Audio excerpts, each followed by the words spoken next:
a cold breeze blowing through the room, and the clear sound of wind. I sat up, seeing the window at the end of the bed was cracked open. I got up and shut it, but I was almost positive it was closed when I went to bed. It's something I definitely would have noticed, being that there was a whole storm outside.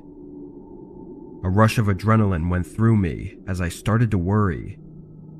I faced the rest of the room, now looking into the dark and standing still, listening for anything. Then I slowly walked around, checking for anything missing or any signs that someone had been inside. I didn't see or find anything until I went to check out the peephole. That's when I noticed that both locks on the door were now open. Someone had unlocked it from the inside.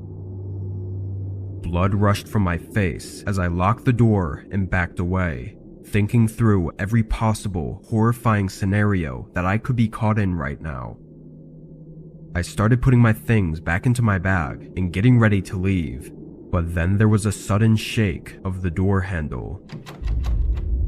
I stared at it with wide eyes, seeing the handle move back and forth like they were trying to force it open. Then it went silent. I waited for a long couple minutes before I slowly and quietly crept toward the door to check if it was safe to make a run for my car. I looked out the peephole, seeing a man leaning against the door like he was listening. I was frozen, but he must have heard something because only a few seconds later he rushed away from the door. I spent no time waiting, leaving the room soon after and getting in my car, pulling out and leaving the motel.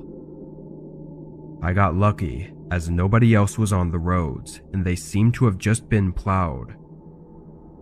I drove through the storm until I got to my parents' house, taking much longer than it should have. What that man was trying to do, I can't even begin to think of. They had obviously been in the room while I was sleeping and unlocked the door, but what they wanted and why they had to come back to my room, I just don't know.